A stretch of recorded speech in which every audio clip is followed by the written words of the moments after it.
Okay, so welcome to the presentation. This is MBA, General Management Specialization.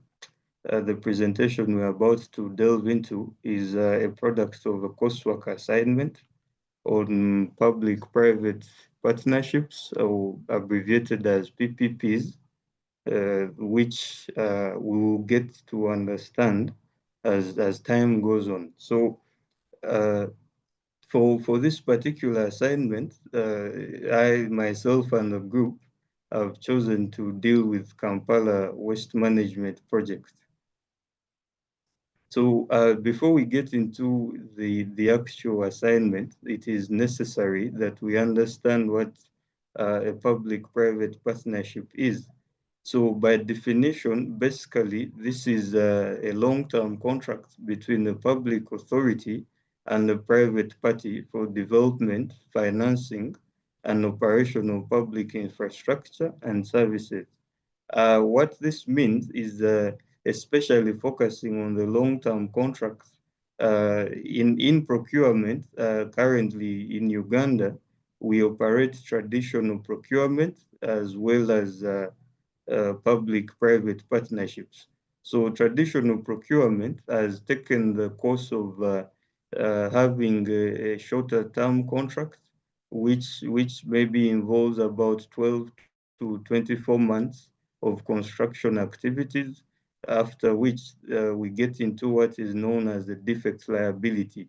So upon handover of site, effectively, then the client takes over all liabilities in regards to that project. So that's the major difference, that whereas in traditional procurement, the client assumes responsibility as early as the third year of completion of a project.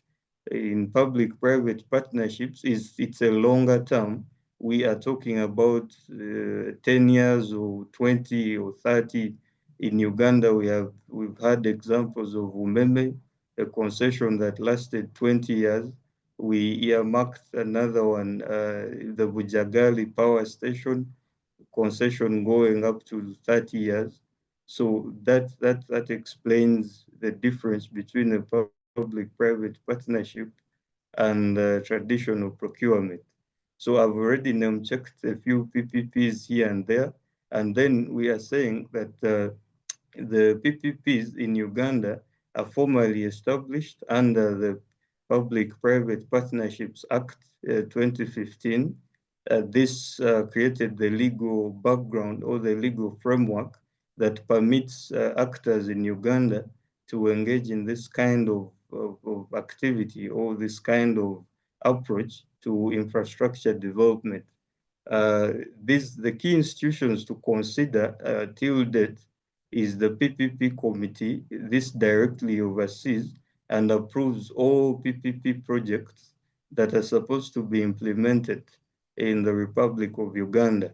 And the PPP unit, serving as a secretariat and technical arm, tasked with advising entities, that is government entities, that intending to execute projects under such frameworks. So this unit is seated, or it sits within the Ministry of Finance, Planning and Economic Development, which is ideally the ministry in charge of public financing in general. So the Kampala waste treatment and disposal project, or what you could call the Kampala Waste Management Project. This one, if I can start with the project background, we have recently, not very recently, but a few years back, we had sort of a disaster, if I can call it, where the Chitezi landfill actually exploded beyond its bounds and killed a number of people. That the concern, and if everyone could get into that, the concern was that the capacity of this landfill had long been reached, and nothing was done to actually arrest the situation within its bounds. So this project was actually under development, or it was under inception at the time, because if you read from available literature from the Kampala Capital City Authority websites and publications, you will realize that the project inception came in as early as 2016. So this project came in, and already the location earmarked was Dundu Mukono district. And then, of course, we name check that the sector is the wash sector, water, sanitation, and hygiene, especially sanitation and hygiene, contributing the very important aspects as to why this project belongs to the wash sector. The type earmarked or the type proposed is a design, build, finance, and operate, where the private actor is mandated to design, come up with output specification drawings and all other designs, and then proceed and build this project, finance it. That means the capex requirements, and then operate it, and upon the expiry of concession, then hand back the project to the authority. So maybe just in brief that the concession period for this particular project is earmarked at 15 years. Yes. So if you will indulge me, the assignment was that we carry out a preliminary screening of this project. Screening comes before we get into the very detailed project implementation and every other thing that would come after that. So uh, the first thing we checked was strategic suitability, and under strategic suitability, our focus was one, alignment with government priorities. This being implemented by a public enterprise or entity, it's very important that every activity done therein aligns very well with government priorities. So when we checked, we actually found that the project is premised in the national development plans and Vision 2040, which include waste management and pollution controls as very key aspects. And then, of course, on the other hand, we tested for the clear identification of the service need and assessment of delivery options, this relating to the types of technology available to the user to work with, which for this project, we've earmarked land filling, we've earmarked treatment of effluent, and other technical interventions. And then the scoping of the project is very clearly stated in the project documentation. The expectations from the private entity very clearly documented. So that provides a very strong strategic suitability. Moving on to preliminary feasibility, we are looking at technical feasibility, which for the technical bit, we were looking at benchmarks from similar projects, and the similarity that we sought to explore was similarity in scope, that is with the Chitezi landfill site, and then the other one is with the structure, the PPP structure. We see concessions in Umeme, which cover operation and maintenance. We see concessions in Bujagali, which cover a greenfield project out there, establishment of a dam and a power system. So this project did perform very well on feasibility or preliminary feasibility, still buttressed with a number of other aspects, the environmental sustainability, the net carbon negative production. When you actually look into the land filling and the other aspects of waste treatment, you realize that the carbon given off is way less compared to what is actually arrested from the atmosphere. So that passes the project to be environmentally sustainable, the social sustainability, the project guided to improve the livelihood of the masses of Kampala and the regions, all the towns that are next to Kampala, and then the host district of Mukono as well. You look at things up to uh, the legal pre-feasibility. We have already mentioned that there is a Public-Private Partnerships Act, which forms the core foundation of legal frameworks that this PPP or this project actually picks on. Other frameworks as well are in place. We have the Contracts Act, which guides how contracts are arrived at and how they're executed. We have, of course, as the umbrella framework, we have the Constitution of the Republic of Uganda. Yes, so proceeding, then we did conduct a risk assessment on the grounds of delay in land acquisition. This project performed very well because the project documentation expressly states that Kampala Capital City Authority has actually already acquired about just over 140 acres of land for this project to be implemented. So that risk is adequately alleviated.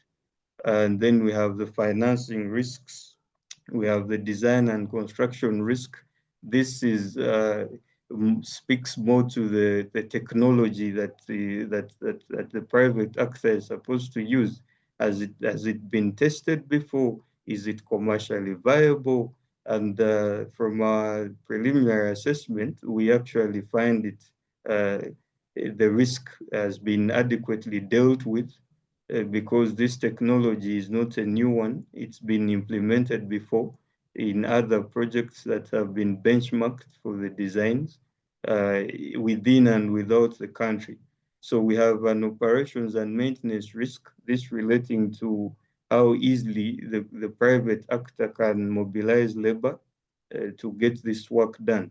And for the record, even the person speaking to you is a practitioner in the wash sector. So that only speaks to how abundant the labor is in this particular sector.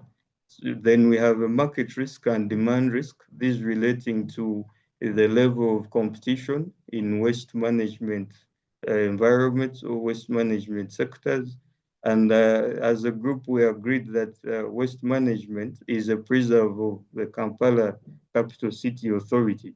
And as such, there is no actual risk as regards the market share of the private entity as it tries to navigate the revenue requirements of this project.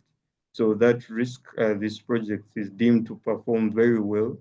And then we have other risks, including the off-taker risk, the foreign exchange risk. We evaluated and actually realized that the foreign exchange risk is not a major risk for this particular project because in the documentation, the authority has expressly stated that it prefers to conduct business in the local currency. So by the supply of equipment and machinery, which is coming at the tail end of construction activities, there is no other really plausible foreign exchange risk earmarked. And then proceeding to the environmental and social risk, we found out that this project is actually one that is trying to deal with the environmental issues and social aspects. And as such, there is an adequate design for environmental and social risks in that effluent is treated, the environment is well catered for, natural resources are preserved, and all these that we name check are very key conditions for this project in particular.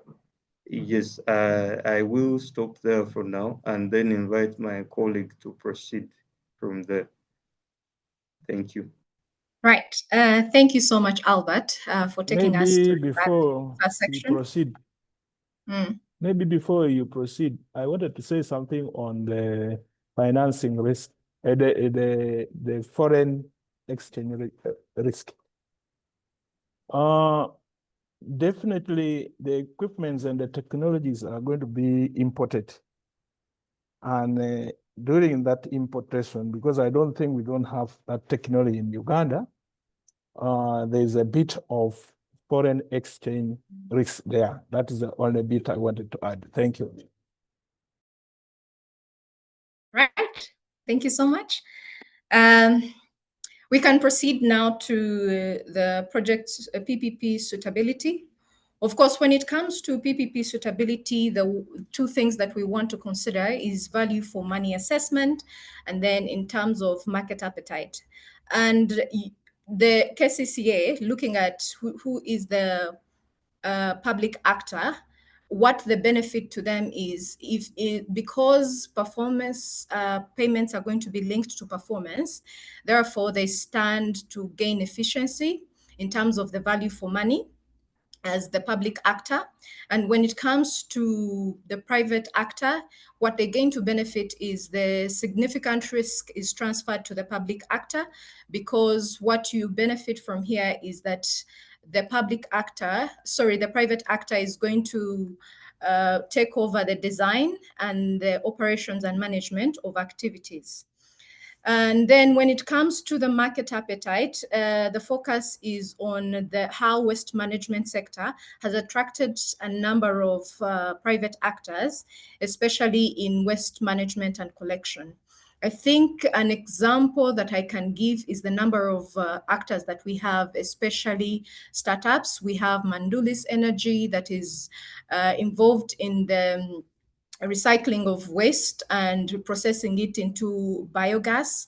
And then we have people like Ecoplastyle, which is a company that processes plastic waste into tiles for roofing. So the appetite, this is an example or an indicator that there is an appetite for waste within the market and within the playing field.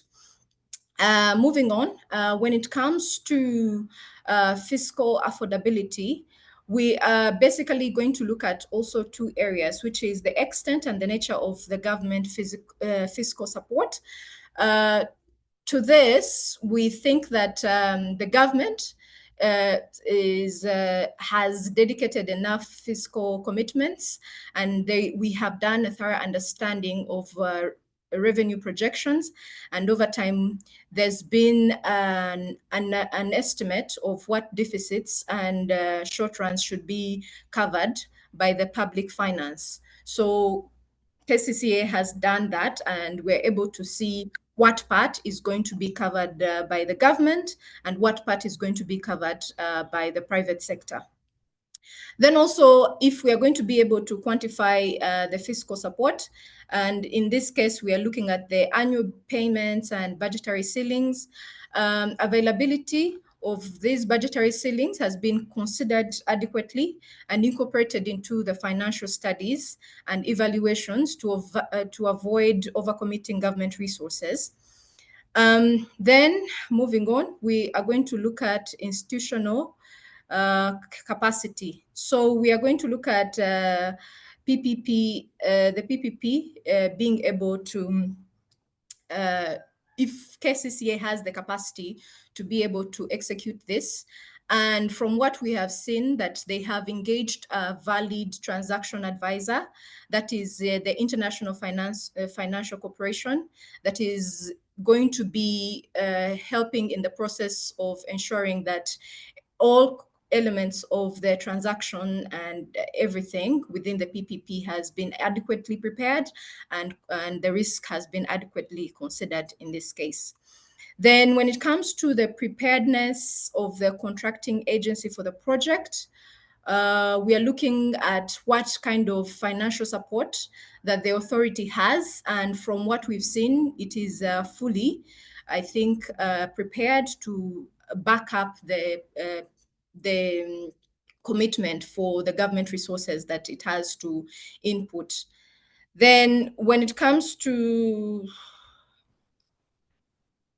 the project execution and capability of the contracting agency, we also see that the authority has an adequate project management framework, which has clear roles and responsibilities that define each stage of the work and deliverables that are expected. All this has been well documented and thought through, and this can be seen through the websites that have been shared, and also their experience, the number of projects that KCCA has handled in the past that are capital intensive have been successfully executed, especially in the transport and housing infrastructure projects that we have seen. So this speaks to their experience and capability in executing a waste management project, which is in close proximity with what the waste management PPP would require. So to conclude, overall, when we look at the project, our score is 4.83, which is an indicator that this project is strongly suited to be developed as a PPP. And I think we can proceed with project preparation. And by this, I mean to prepare a comprehensive feasibility study to firm up the project fundamentals prior to creating the private partnership. I think that's all I have to say. Thank you very much. Any questions? Okay. Thank you, Vienna. There's no question, but I would want to add something. Contribution on the social aspect. Now, this PPP is being taken up by Kampala City Council Authority, but from the social aspect point of view, all the neighboring area, the execution is going to be in Mukono, which is outside the administrative boundary of KCCA, but all the other small towns and Mukono itself will benefit from the PPP project. That is the social aspect that really the public will gain from the PPP. Thank you. Thank you so much. Would anyone else like to say something about maybe what we have already shared?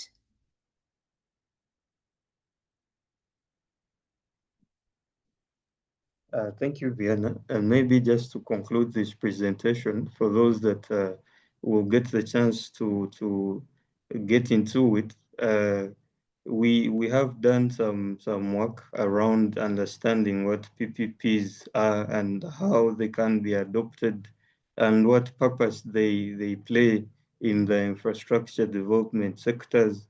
So perhaps if you watch this and you pick interest, you can reach out to the persons in this call and they can be able to give you a better understanding of this narrative. It is a baby sector, and the public sector is actually getting so interested. So out of this team that you will see, they're capable people to guide you and get you on board if you intend to carry out PPPs.